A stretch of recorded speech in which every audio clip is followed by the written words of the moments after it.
Jesus que está presente no nosso meio. Dele é o poder, dele é a honra, dele é a glória, dele é a igreja.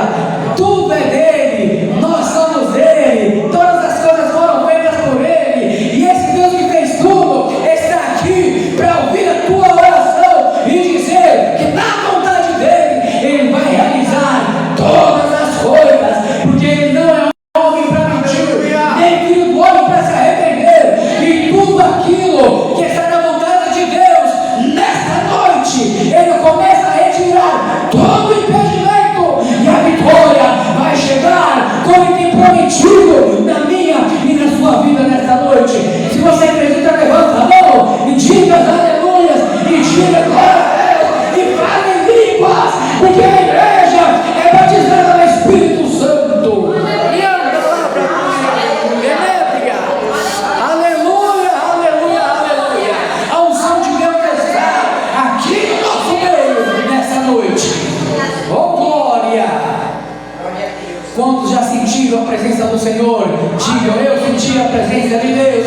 Cada um sente de uma forma. Uns choram, outros riem, outros ficam quietinhos só dizendo glória, outros levantam-se e sapateiam no fogo e falam em línguas e rolam para lá e vêm para cá. Não importa a forma que você se manifesta diante de Deus, desde que não atrapalhe e não escandalize o culto, mas o que precisa é você ser cheio do Espírito Santo nesta noite.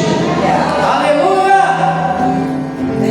Meus irmãos, pega a tua Bíblia, abre em Apocalipse, capítulo de número 1.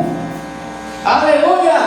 Já deu uma agitada nessa noite na presença de Deus, agora chegou a hora da reflexão. A Bíblia diz que o culto é um culto racional.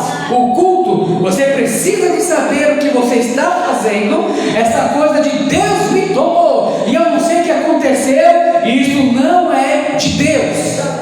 Você sempre sabe o que você está fazendo, porque Deus não toma ninguém em transe. Pelo contrário, a Bíblia diz que o profeta, o espírito do profeta, o espírito é sujeito ao profeta. O que é isso? É que o espírito humano que mora em nós, ele é sujeito a nós. E o Espírito Santo, quando ele vem na nossa faculdade espiritual. Vocês entenderam? Dentro disso, você pode permitir Deus te tomar mais, Deus te tomar menos, ou simplesmente Deus não te tomar. Deus respeita todas essas coisas. Aleluia.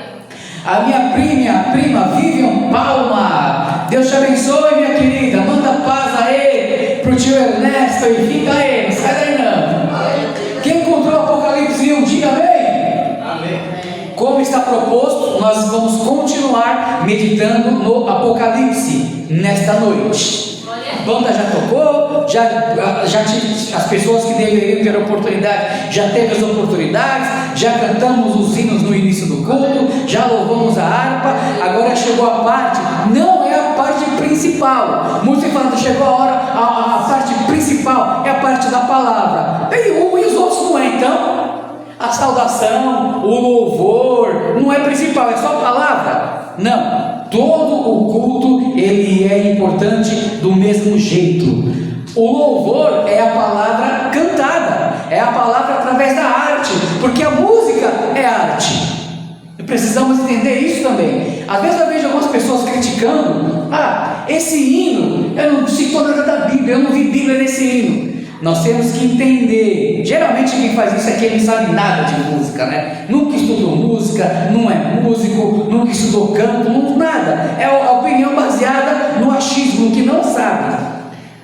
Temos que entender que a música é arte. Às vezes uma composição, Deus usou aquela pessoa para falar algo de Deus, naquele estilo de palavras, como uma poesia, mas a gente entende que sobre aquilo há por trás uma doutrina baseada na palavra de Deus.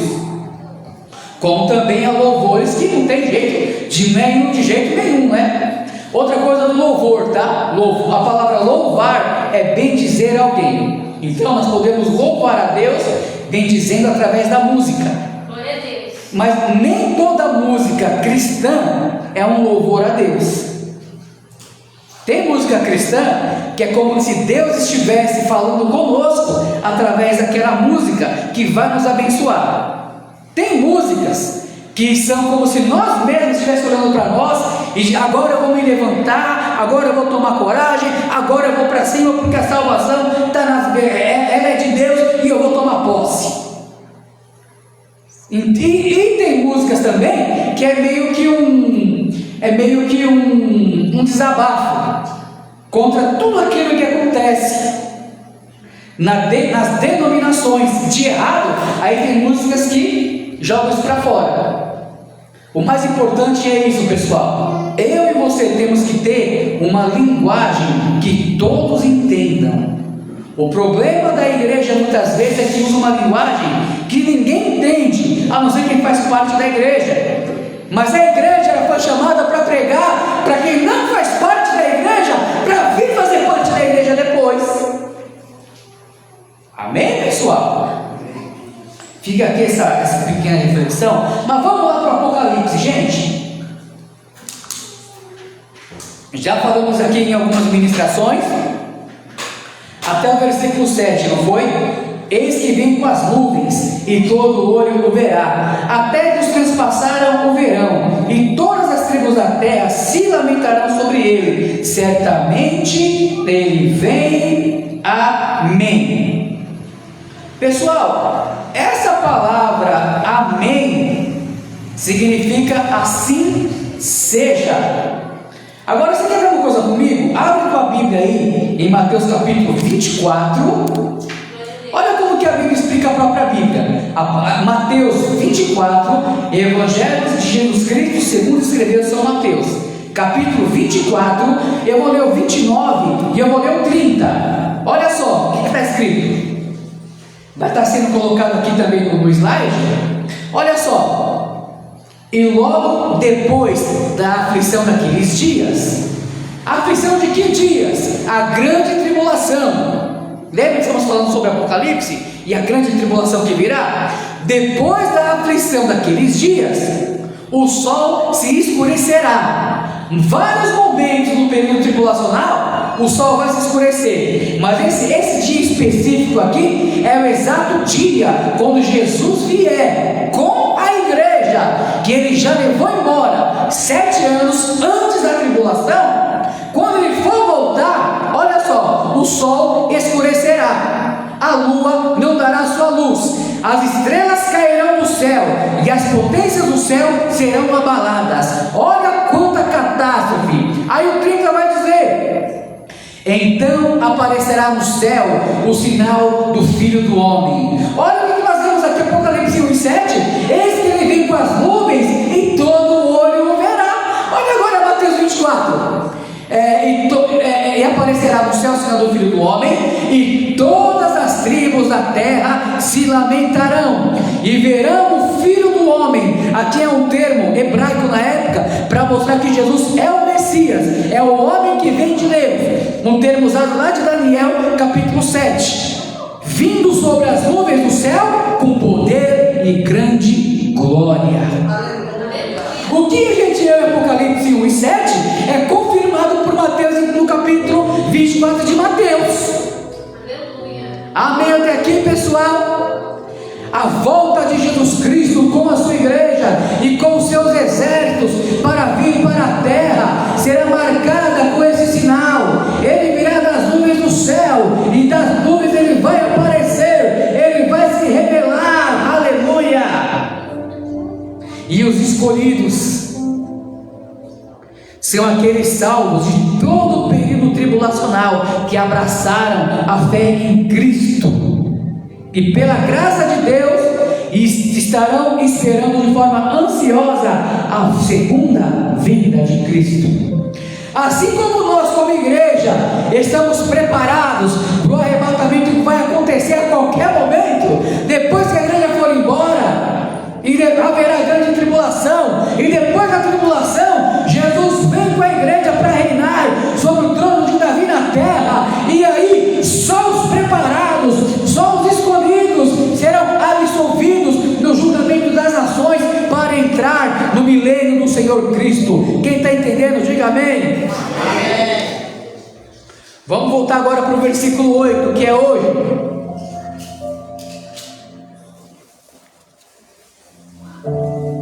Eu sou o Alfa e o Ômega, o princípio e o fim, diz o Senhor, que é, que era e que há de vir, o Todo-Poderoso. Pessoal, nessa frase aqui, quantas coisas nós vemos sobre Jesus Cristo, mostrando a divindade dele, Apocalipse 1 e 8.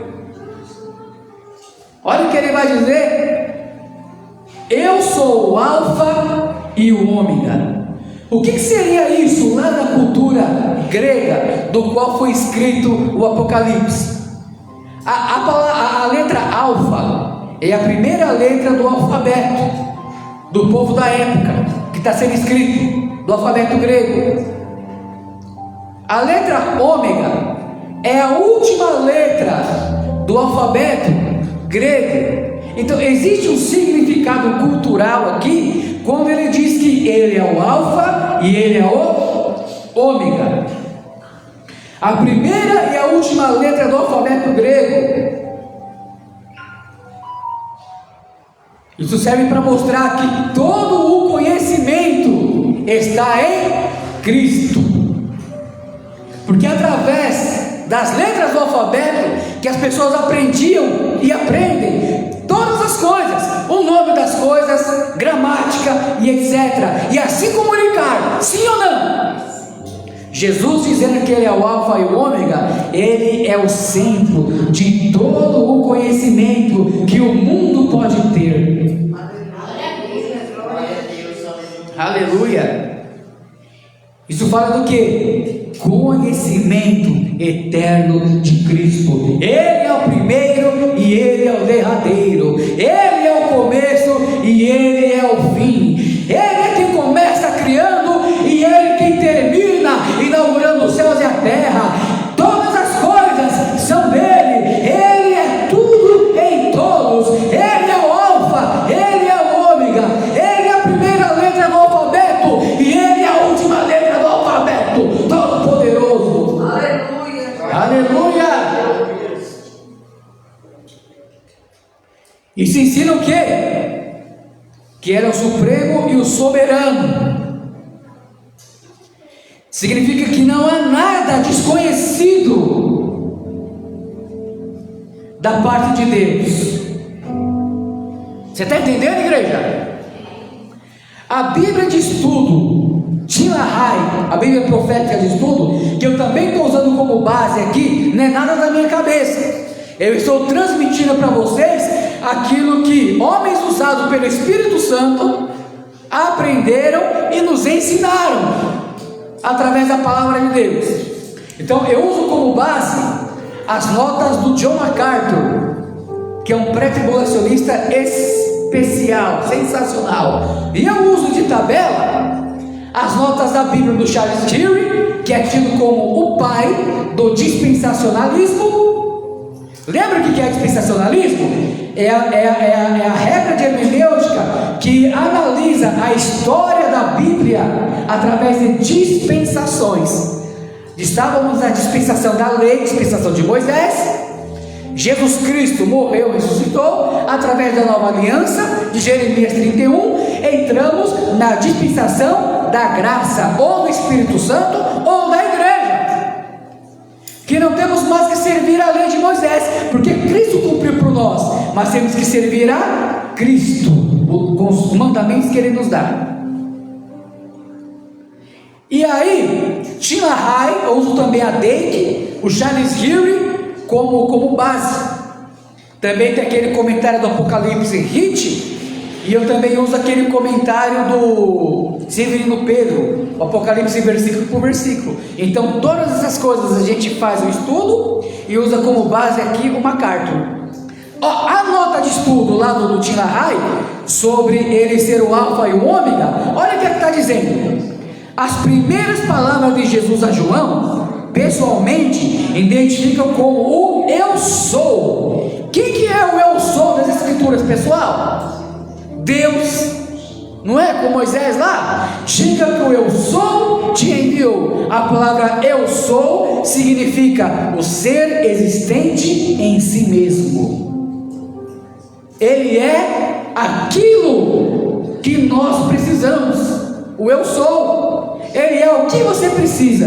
O que você precisa de Deus nesta noite? Ele é exatamente a sua provisão neste lugar. Se designa como o alfa e o ômega. Aí vai dizer aqui, essas são as primeiras e últimas letras do alfabeto grego. O título significa, na linguagem da comunicação, a plenitude com a qual Deus se revela à humanidade por meio de Cristo. Ele está dizendo que Deus, quando diz que é o alfa e ômega, é mostrando que Cristo é Deus e é plenamente Deus. Tudo bem, pessoal? Ou seja, uma afirmação oficial pelo próprio Jesus que Ele é divino e Ele é pessoal. Nenhum ser humano teria capacidade de afirmar e sustentar dizendo que Ele é o eu sou, ou que Ele é o primeiro e o último. Mas Jesus pode, porque Jesus é Deus, a segunda pessoa da Trindade. Por isso que eu sempre falo para os irmãos, é interessante conhecer a Bíblia e entender do jeito que os ouvintes originais entendiam. Para quê? Para que você fique por dentro de todas as coisas. Irmão Gabriel Fraga, paz do Senhor, irmão. Fica com a gente aí.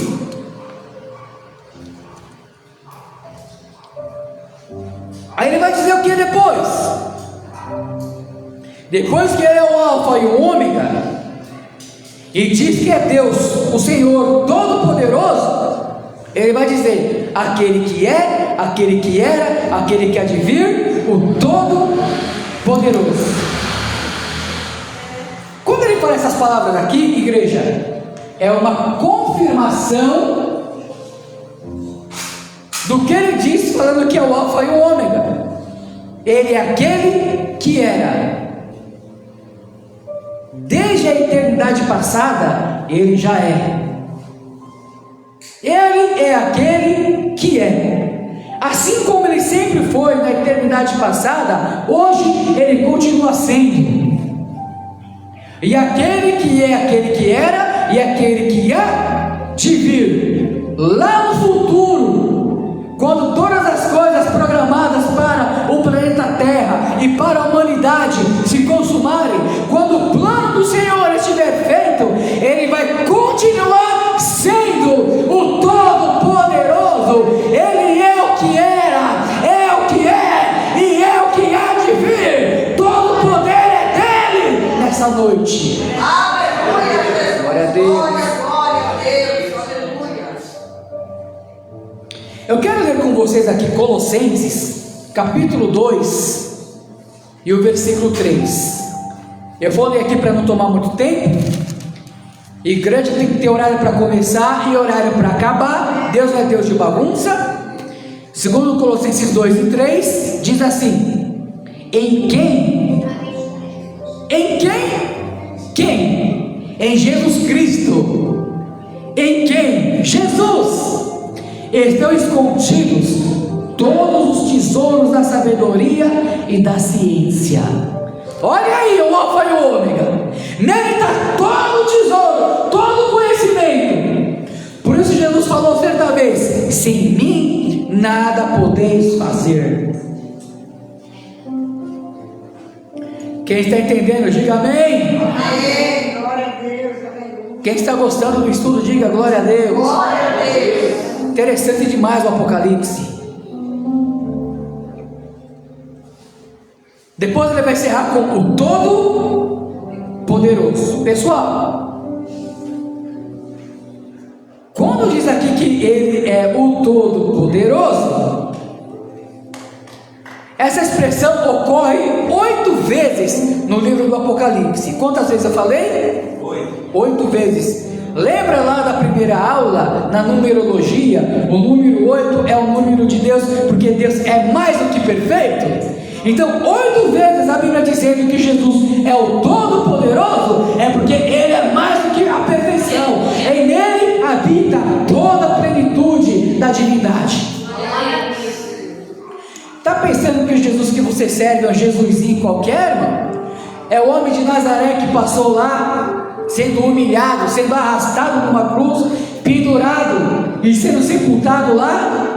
Você está pensando que o Jesus que você serve é esse? O Jesus humano? O Jesus histórico somente? Não!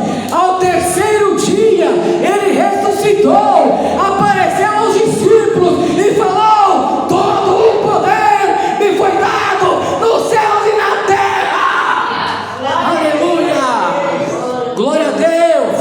E é esse Jesus que você serve nesta noite, todo poderoso. Coloque nas mãos de Deus todas as suas petições, todas as suas preocupações. Saiba que Deus está cuidando de você nesta noite. Aleluia!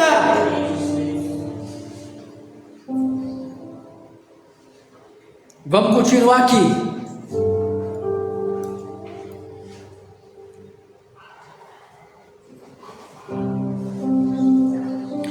Isso reforça o fato do quê? De que o poder de Deus é supremo sobre qualquer acontecimento imaginável e inimaginável no universo. Sabe que o Deus que você serve, Ele não é poderoso.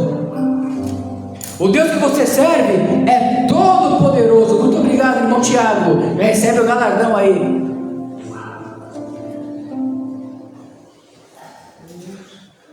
Está entendendo, irmão? Nunca coloque em dúvida, irmã, as promessas que Deus te fez, seja na palavra, seja através do profeta, da profetisa.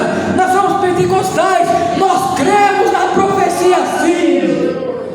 Nós cremos que Deus toma homem e mulheres e traz o profundo e oculto e revela a vontade dele para a nossa vida.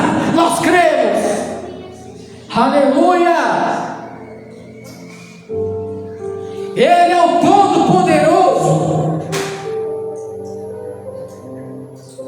Sabe que Ele exerce poder supremo sobre cada um de vocês aqui nessa noite e sobre qualquer lugar, de qualquer época. Essa prova, essa luta que você passa, está tudo sob controle de Deus. Aleluia, Jesus. Aleluia.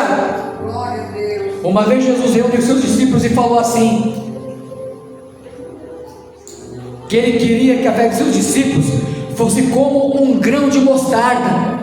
Presta atenção, não é do tamanho do grão de mostarda, mas é como um grão de mostarda. Tem diferença? Tem. Do tamanho do grão de mostarda é uma fé muito pequenina. Agora uma fé como um grão de mostarda, ela começa pequenina. É a menor das hortaliças, dos quais os ouvintes de Jesus tinham conhecimento. Mas apesar de ser a menor da semente das hortaliças, se transformava numa das maiores árvores da época. Está entendendo a diferença do que o pregador diz do tamanho do grão de mostarda? Jesus não disse isso. É mais uma coisa que os pregadores dizem, mas a Bíblia não diz. A Bíblia diz como um grão de mostarda. Começa pequenininha a sua fé, mas não tem problema. Você permanece na casa de Deus, você permanece ouvindo a pregação, você permanece vindo para o estudo bíblico, você permanece vindo para as campanhas, você permanece orando, você permanece consagrando sua vida, você permanece aprendendo a palavra de Deus. Aquela fé desse tamanho que nasceu começa a crescer e movimentar, e a bênção de Deus começa a vir através da fé, porque a fé, como um grão de mostarda, começa pequena, mas ela continua crescendo todos os momentos até o arrebatamento da igreja. Aleluia! Você tem uma fé pequenininha nessa noite? Não tem problema. Essa fé pequenininha, que é como um grão de mostarda, que ela vai crescer e maravilha vai ser feita através da nossa fé na palavra do Senhor. Então, não tenha fé do tamanho do grão de mostarda, tenha fé como um grão de mostarda nessa noite. Aleluia! Amém até aqui? Você quer ver só o poder desse Deus? Lá em Daniel capítulo 2, estava havendo uma transição de reino. Deus ia tirar o reino de Nabucodonosor, porque não enaltecia a Deus, e ia permitir o reino medo-persa de Dário tomar o reino de Nabucodonosor. Na nossa matéria teológica, História de Israel, nós aprendemos que Deus trabalha entre as nações através das nações. Ele usa pessoas para trazer dificuldades para nós despertarmos. Assim foi com Israel, assim foi com a perseguição da igreja, e assim é com todos nós. Aí Daniel vai dizer: Deus é um Deus que levanta rei, que abate rei, que coloca rei e que tira rei. Os reis vêm, os reis vão, mas o Senhor continua entronizado no trono. Eu parafraseei, não é desse jeito que está escrito lá, mas eu parafraseei aqui. Amém até aqui, pessoal? Ele é o Todo-Poderoso.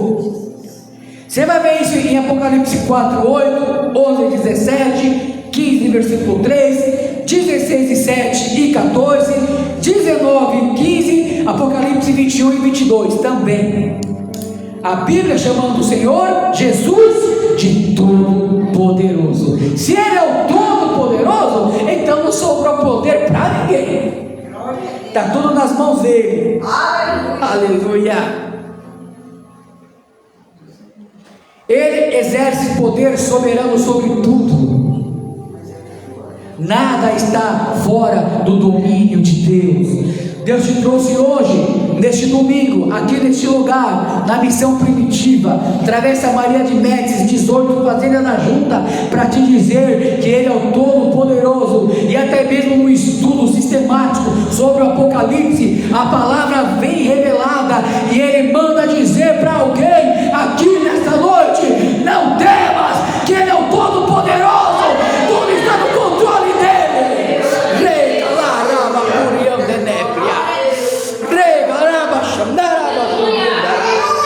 Aleluia!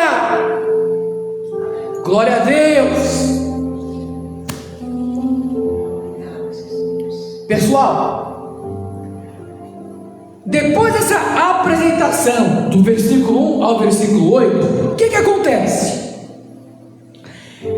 No versículo de número 9 ao 18 do mesmo capítulo 1, vai ter a visão de Cristo se equiparando na grandeza que Ele é, comparado somente lá no retorno dele. Apocalipse 19. Olha o versículo 9, o que vai dizer: eu, João, que também sou o vosso irmão. Olha a humildade de João aqui, gente. Eu, João, que sou o vosso irmão e companheiro na aflição e no reino. João podia dizer: eu sou apóstolo, eu sou maior que vocês. Não podia? Não, eu sou irmão. Todos nós somos irmãos. Ninguém é melhor que ninguém. Lembra o pessoal da semana passada, nosso pastor presidente, no culto da ceia? Aquele testemunho que ele trouxe. Um homem muito letrado leu o Salmo 51 de uma forma espetacular. O povo aplaudiu. Depois uma pessoa iletrada, aos trancos e barrancos, leu o mesmo salmo, mas a igreja começou a se alegrar no Espírito Santo.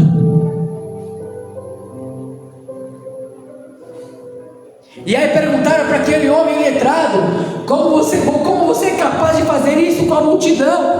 Ele disse: eu não sou capaz de fazer nada, quem faz é Deus. Glória a Deus, aleluia. Eu posso até não conhecer muito da leitura, mas o Senhor que escreveu o salmo eu conheço, é Jesus. Aleluia. Vou repetir: estude, se prepare, faça cursos, seja um obreiro cheio do Espírito Santo e cheio do conhecimento bíblico também. A igreja precisa de pregadores e pregadoras que conheçam a Bíblia. Xaramarrá para lá e para cá está cheio. Deus quer pessoas que pregam a palavra expositiva. Mas nunca perca a humildade, porque ninguém é maior do que ninguém. Você pode conhecer mais, você pode cantar melhor, você pode tocar melhor, você pode ter mais experiência na direção de igreja, você pode ter experiência no ministério de círculo de oração, ministério com jovens ou qualquer outro ministério que envolve a igreja, mas isso não faz você ser melhor do que ninguém. Aleluia. Eu vejo tanta gente preocupada. Tem que ter aconchego na igreja. Tem. Olha a nossa igreja aqui, igreja bonita. Você que está na live aí, vem aqui visitar a gente. Igreja bonita. Temos que ter tudo isso. Mas uma certa feita, os discípulos mostraram, inclusive é lá quando vai começar o sermão profético. Eles mostram mostra para Jesus, o Criador de tudo, esses discípulos. É cada uma, viu? Olha como que é bonito esse templo. Porque dentro do judaísmo, o templo geograficamente é o lugar mundial da adoração. E eles não estão errados. Jesus, quando voltar com a igreja, ele vai reinar lá em Jerusalém, lá onde era o trono de Salomão, o trono de Davi, porque ele é o descendente de Davi, do qual todo o governo está sobre seus ombros. Só que Jesus olhou e falou: olha, está vendo isso de tudo bonito? Não ficará pedra sobre pedra. Quando ele, depois de 38 anos dessa profecia, cumpriu. O general Tito, em nome do governo romano, acabou com a cidade de Jerusalém, destruiu o templo e até hoje não foi levantado. Só vai ser levantado quando o anticristo enganar as nações.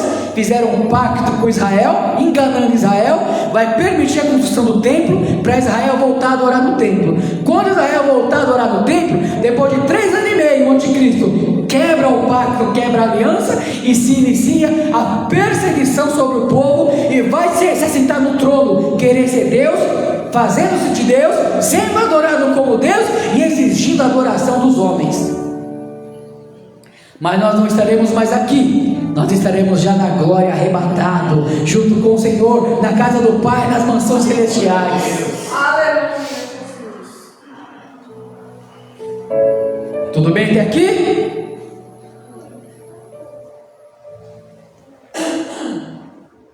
Eu, João, que também sou vosso irmão e companheiro na aflição. Olha, João, ele era o apóstolo que dirigia a igreja, que participava da aflição dos irmãos. Já foi falado hoje aqui. O que é participar da aflição dos irmãos? Alegrar com os que se alegram, chorar com os que choram. E paciência de Jesus Cristo. O que seria isso? Paciência de Jesus Cristo é a perseverança. João estava dizendo que ele estava perseverando em servir o Senhor até Jesus voltar. Olha que coisa, hein? Estava na ilha chamada Patmos, por causa da palavra de Deus e pelo testemunho de Jesus Cristo. Ilha de Patmos é uma prisão usada na época. João estava lá porque ele era pregador do Evangelho de Jesus Cristo, dava testemunho do Senhor ressurreto e pregava a palavra de Deus. Por causa disso, ele foi preso como herege, contra um desordeiro, colocado com ladrões, lá na ilha chamada Patmos. Você viu que ele estava sofrendo aqui porque ele era servo de Deus? Por que estão pregando por aí o Evangelho que não é o de Jesus, que é só vitória em cima de vitória? Fique fica com a palavra. A nossa jornada é com lágrima, é com sofrimento. A porta é estreita, nós vamos passar de lado. E quem for meio barrigudinho, igual eu aqui, ainda vai raspando. Mas nós vamos chegar lá, para a glória de Deus. Aleluia.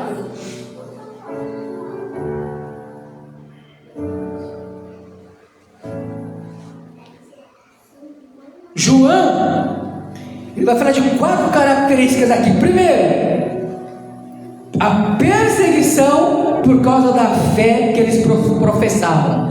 Alguém que persegue lá no teu trabalho, o crentinho, a crentinha, até zomba, convida eu e você para coisas que cristão não deve fazer, só para nos provocar, não tem problema, está tudo bem. Segundo, são membros da comunidade redimida, sobre qual Cristo reina como Senhor e Rei. Sabe o que João está dizendo? Nós fazemos parte da mesma comunidade, o corpo de Cristo, que é a igreja santa, que vai morar no céu. Aleluia. Terceiro,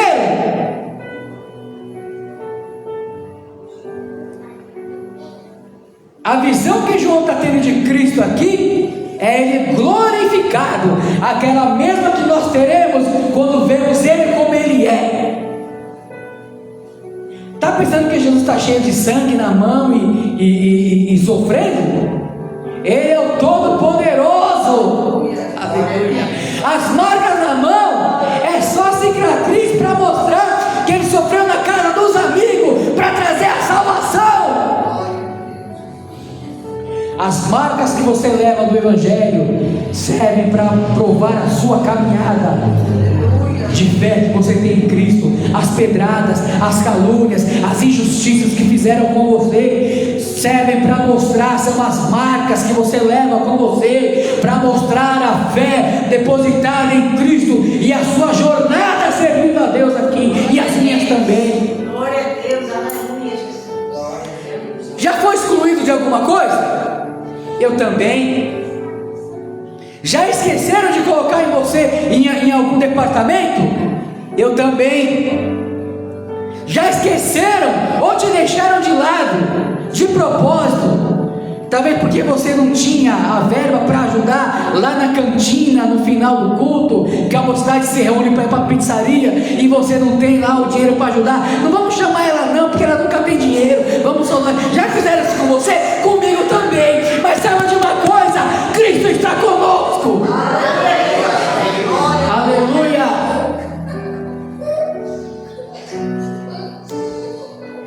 Quem está entendendo a palavra diz amém. A quarta coisa que João fala aqui no versículo 9 é a tolerância no momento de aflição, de perseguição, de provação. Uma vez Jesus falou assim: no mundo tereis aflição, mas tem de bom, eu venci o mundo.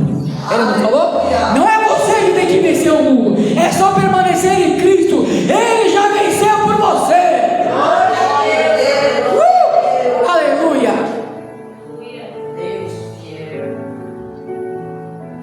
No mundo tereis aflições. A palavra mundo ali é o cosmos, do grego terra habitada. Terei aflições. A palavra aflição no grego é a mesma palavra usada para a prensa de azeitona. Presta atenção. Qual é o símbolo do Espírito Santo? Azeite. Olha. No mundo tereis aflição. No mundo vocês vão ser prensado na prensa de azeitona como azeitona. Ei, escuta aqui. Quanto mais a azeitona é pressionada, mais ela solta azeite. Azeite para colocar na lamparina, azeite para fazer o sabão, para tirar a impureza, o azeite para fazer a comida, para alimentar, o azeite para iluminar o candelabro, para ser luz neste mundo. Quanto mais prova você passa, mais é azeite que tem na tua vida, é mais unção do Espírito Santo de Deus.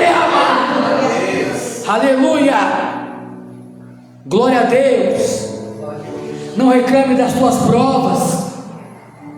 Toda vez que você estiver passando por uma dificuldade, lembra de João 16:33: no mundo tereis aflição. E lembra que a aflição é a prensa da azeitona, e que você tem azeite em você, que é o Espírito Santo. A provação vem, sabe para quê? Para você jejuar, para você orar. Quanto mais oramos, mais tem unção na nossa vida. Aleluia. Oh glória, aleluia. Tem que evitar aqui ficar falando em línguas, deixar o poder de Deus tomar conta, porque essa pregação, essa aula, ela vai para as redes sociais, para todo tipo de gente, e a gente sabe que temos que trazer as pessoas para o Senhor, e não muitas vezes deixar eles duvidosos, ou não entender alguma coisa. Se você está ouvindo isso aqui e você não serve a Deus, se quer entender o que é isso, isso se chama a unção do Espírito Santo. Quem serve a Deus e recebe o revestimento de poder, na vida dessa pessoa há manifestações espirituais que nós chamamos de dons do Espírito Santo. É ou não é, igreja? Quem aqui tem unção de Deus, levanta a mão e diga: eu tenho a unção de Deus. Aleluia.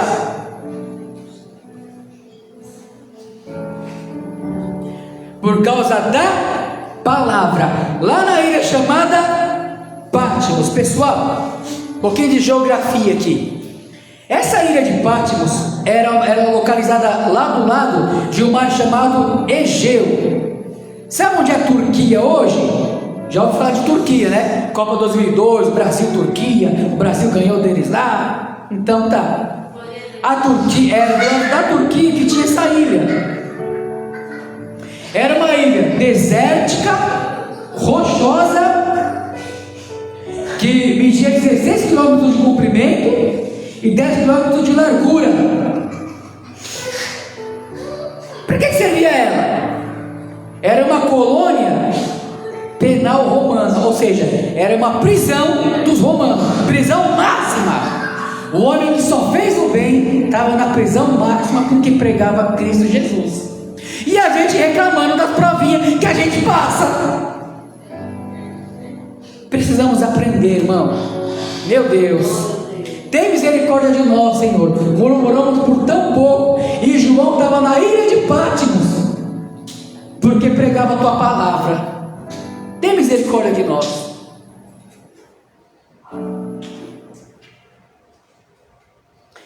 Essas informações eu peguei do Eusébio de Cesareia, no livro História Eclesiástica. Depois você olha lá. Tudo bem até aqui, pessoal? Olha o versículo 10. Eu fui arrebatado no Espírito no dia do Senhor, e ouvi de trás de mim uma grande voz como de trombeta. A revelação que João vai trazer no Apocalipse é espiritual, porque ele vai dizendo aqui que ele foi a palavra arrebatado é a mesma palavra usada quando Jesus busca a igreja. Arrebatar é tirar com força, apanhar de forma rápida, é o grego rapazo, raptar.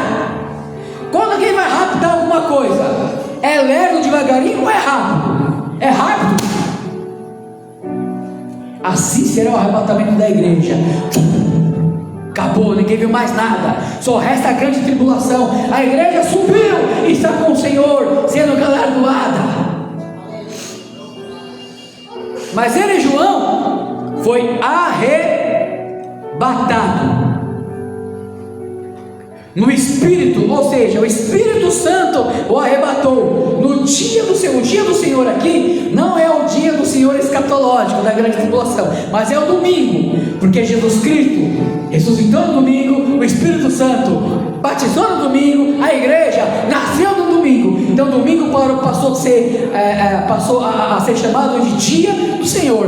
Então no domingo, igual o domingo de hoje que estamos aqui, João foi arrebatado para ver todas as coisas, para ver o céu pelo lado de dentro. Paulo também foi arrebatado, mas Deus não permitiu Paulo contar o que ele viu. Já João está contando.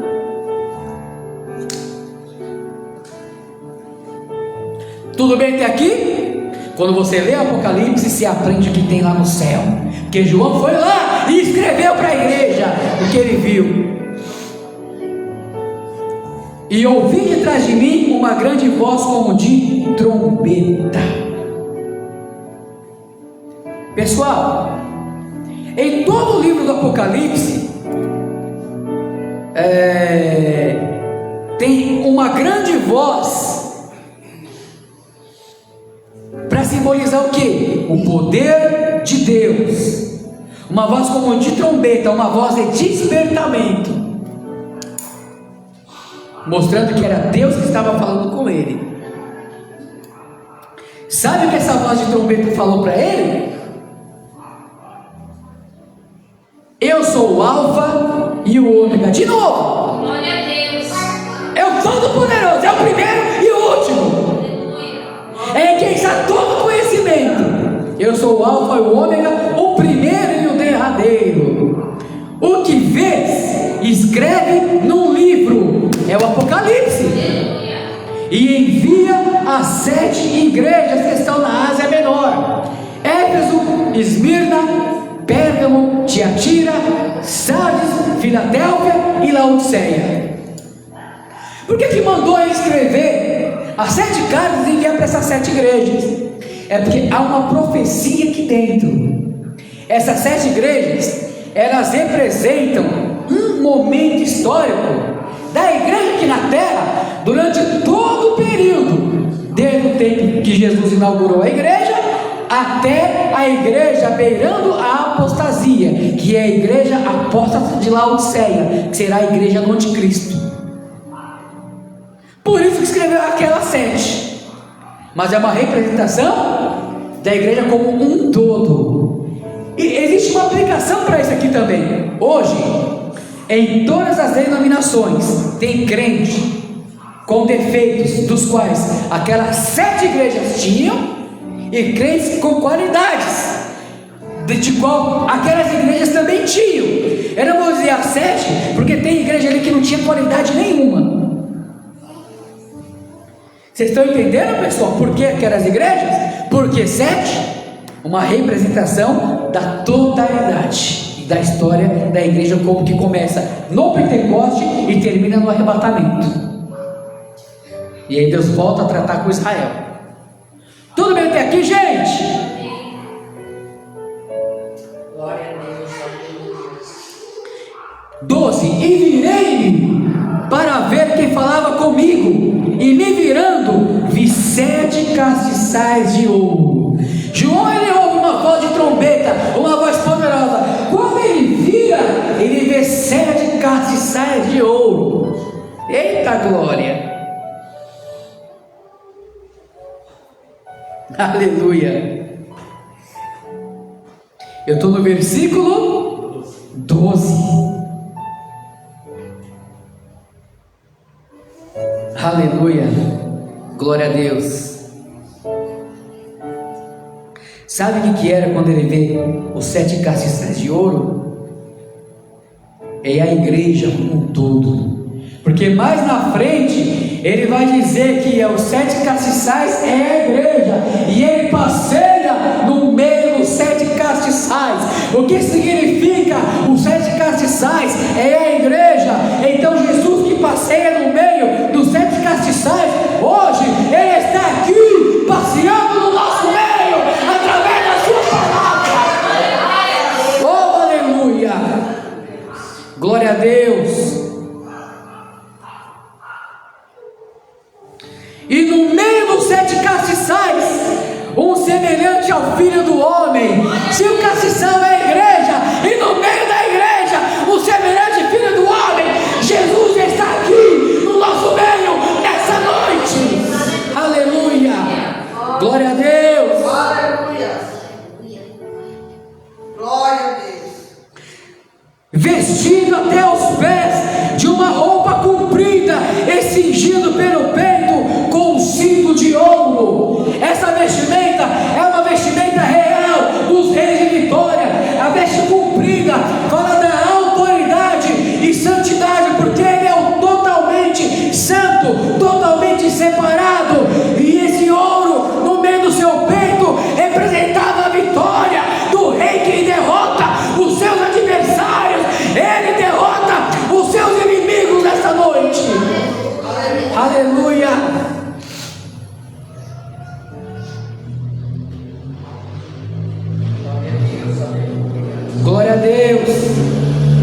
Essas vestes eram muito usadas pelo sumo sacerdote. Jesus é o nosso sumo sacerdote. Todos nós somos sacerdotes e Ele é o sumo sacerdote. Ele, com essa veste, está dizendo que Ele, mais uma vez, é o Todo-Poderoso no sentido espiritual e é digno de ser adorado. Aleluia!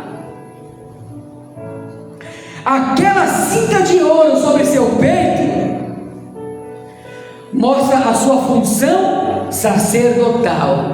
Lá em Levítico capítulo 16, do 1 ao 4, vai mostrar que a veste do sacerdote tinha que ter isso. E lá em Hebreus 2:17, é o que eu vou ler aqui para nós. Hebreus 2:17 vai falar a mesma coisa. Olha só, carta aos Hebreus, capítulo 2, e o versículo 17. Hebreus está um pouquinho antes de Pedro, um pouquinho antes de Tiago. Hebreus 2:17, eu vou ler aqui. Olha o que está escrito: por isso convinha que em tudo fosse semelhante aos irmãos, para ser misericordioso e fiel sumo sacerdote naquilo que é de Deus, para expiar os pecados do povo. Expiar é arrancar, é lançar fora. Jesus, como sumo sacerdote, é aquele que foi capaz de jogar fora todo o pecado de todos que se achegam até Ele. O pecado da igreja é perdoado, porque o sumo sacerdote de Jesus, com a veste comprida, com a cinta de ouro, igual do sumo sacerdote lá de Levítico, perdoa todos os nossos pecados. Aleluia! Quem está entendendo, diga amém. Aleluia. Aí ele vai dizer: a sua cabeça e cabelos eram brancos como a lã branca, ou brancos como a neve, e os seus olhos como chama de fogo. Eita Deus! Oh glória! O branco aqui, pessoal, se refere ao que? A santidade do Senhor. No próprio Apocalipse fala que os vencedores serão dados vestes brancas. O branco é o símbolo de pureza. A noiva se vestia de branco. Ele virá com uma veste branca. Branco fala de santidade, não a santidade de nós por nós mesmos, mas a santidade de Cristo imputada sobre nós. Que de você não vai ser santo nunca. É Cristo que nos santifica nessa noite. Aleluia! E esse branco também, segundo alguns historiadores, é ele vindo brilhando com todo o poder e autoridade. Aquela luz brilhante nas suas vestes era tão brilhante que João ofuscou a visão dele. Quer ver só? Eu vou ler para vocês aqui Daniel capítulo 7. Daniel capítulo 7, versículo 13. Olha só o que está escrito: eu estava olhando nas minhas visões da noite, e eis que vinha nas nuvens do céu um como o filho do homem, e dirigiu-se ao ancião de dias, e o fizeram chegar até ele. Olha que Daniel está tendo a visão do próprio Messias de Cristo vindo, a mesma visão que João teve. Quem está entendendo diz amém. Lá no Antigo Testamento, a nuvem de glória, que era a manifestação visível de Deus através da Shekinah, tudo ficava brilhante também. Então o branco representa a santidade e a glória de Deus. Depois vai dizer aqui que os olhos dele como chama de fogo. Nós vamos parar aqui. Pessoal, olhos como chama de fogo aqui é uma simbologia dele exaltado, que contempla, que conhece, que penetra todas as coisas, visíveis e invisíveis. Olhos como chama de fogo aqui representa que nada escapa aos olhos de Jesus. Ele sabe tudo, conhece tudo, é o Todo-Poderoso, tem todo o conhecimento, é onisciente, é onipresente, é onipotente, é onisciente, tem conhecimento de tudo, é onipresente e está presente em todos os lugares, é onipotente, tem todo o poder. Por isso os olhos como chama de fogo. Quem entendeu, diga amém. Amém. Vamos parar por aqui no versículo 14. Então hoje nosso estudo foi de Apocalipse, capítulo 1, do versículo 8 ao versículo 14. Demos uma pincelada no 7 e no 8, e depois fomos até o 14. Amém, pessoal? Amém. Quantos podem aplaudir Jesus nesta noite?